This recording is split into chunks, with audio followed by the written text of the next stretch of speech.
American space agency NASA ने कुछ दिनों पहले अपने ऑफिशियल सोशल मीडिया हैंडलर से एक तस्वीर साझा की। इस तस्वीर में यह देखा जा रहा था कि एक सुनहरे रंग की नदी बह रही है और नासा ने साथ ही इस तस्वीर के साथ यह दावा किया कि this is a golden river, अर्थात यह सोने की नदी है।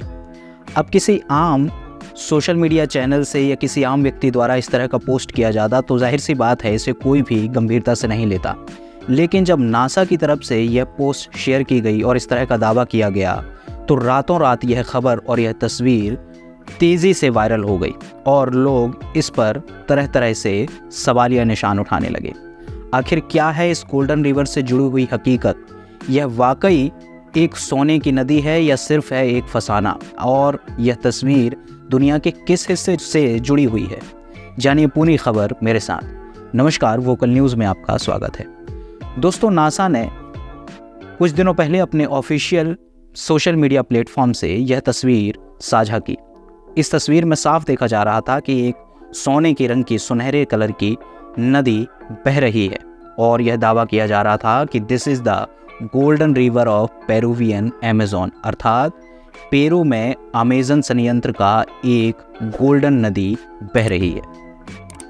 यह तस्वीर इंटरनेशनल स्पेस स्टेशन से एक बहुत ही high resolution camera Nikon D5 digital कैमरे से ली गई है और यह तस्वीर 24 दिसंबर 2020 की है। इस तस्वीर को जब साझा किया गया तो इसके साथ यह दावा किया गया है कि यह सोने की नदी है और यह है दक्षिण अमेरिकी देश पेरू के मैड्रे डे डियोस नाम के प्रांत की है और इस तस्वीर में दिखने वाली नदी का नाम इनामबारी है, जो कि अमेज़न नदी की ही एक सहायक नदी है। दरअसल इस तस्वीर में पेरू की इनामबारी नदी के इर्द गिर्द हज़ारों की संख्या में छोटे बड़े गड्ढे किए गए हैं जिनमें मटमैले रंग का पानी इकट्ठा हो गया है।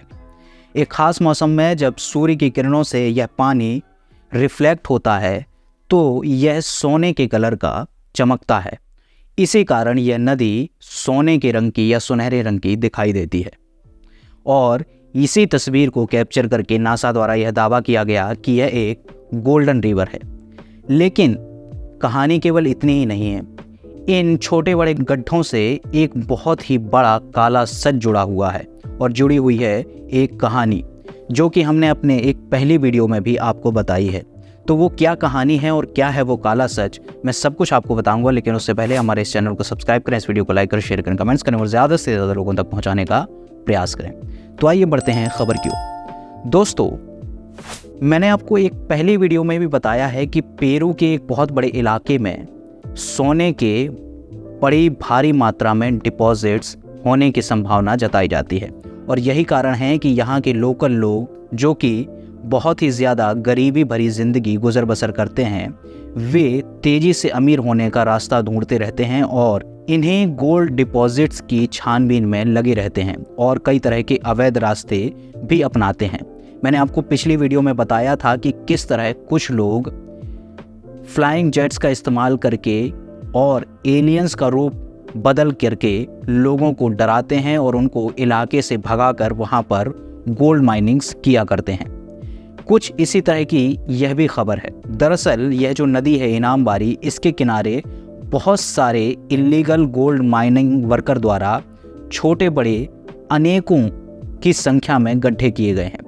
यह 15 किलोमीटर का एक ट्रैक है जहां पर हज़ारों की संख्या में छोटे बड़े गड्ढे किए गए हैं और इन गड्ढों को करने के लिए नदी के किनारे के हज़ारों हेक्टेयर के जंगलों को साफ कर दिया गया है। दरअसल होता यह है कि बरसात में जब यह नदी भर जाती है तो यह अपने साथ बहुत सारा डिपॉजिट्स और एल्यूवियल लेकर आती है और इन लोगों द्वारा किए गए गड्ढों में ये सारा डिपॉजिट्स एल्यूवियल जमा हो जाता है और इनमें ही होते हैं सोने। इन सोने के कणों को बाद में ये लोग इकट्ठा कर लेते हैं और इसकी इलीगल सप्लाई करते हैं, गोल्ड माफियाओं को बेचते हैं और इसकी स्मगलिंग करते हैं। तो इस नदी में होने वाले इन छोटे बड़े गड्ढों का यही कारण है कि यहाँ की जनता बहुत गरीब है और तेज़ी से अमीर होने के लिए इस तरह के हथकंडे अपनाती है। लोग जंगलों को काट रहे हैं, यहाँ पर गड्ढे कर रहे हैं ताकि यहाँ पर नदी का पानी इकट्ठा हो और उससे आने वाले डिपॉजिट्स में उन्हें कुछ सोना मिल जाए और वे रातों रात अमीर हो जाएं। लेकिन इस पूरी कहानी के पीछे लोग को यही नहीं समझ पा रहे हैं कि उनके द्वारा की जा रही इस तरह की अवैध गतिविधियों से कितना बुरा असर पड़ रहा है। दरअसल इन गड्ढों को करने के लिए पिछले कई सालों में अमेज़न नदी के किनारे किनारे के हज़ारों हेक्टेयर के वनों को साफ कर दिया गया है, जिससे बायोडाइवर्सिटी और वाइल्ड लाइफ पर बहुत बड़ा खतरा मंडरा रहा है।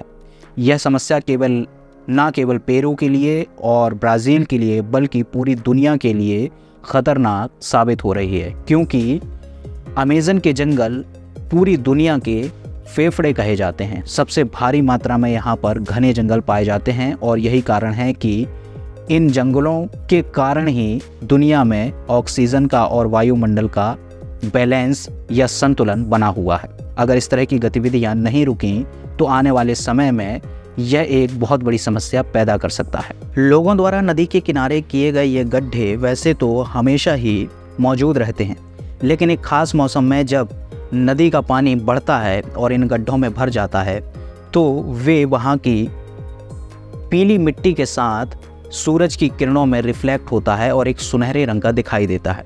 और इसी सुनहरे रंग के कारण यह तस्वीर जब खींची गई तब इसे गोल्डन नदी का नाम दे दिया गया।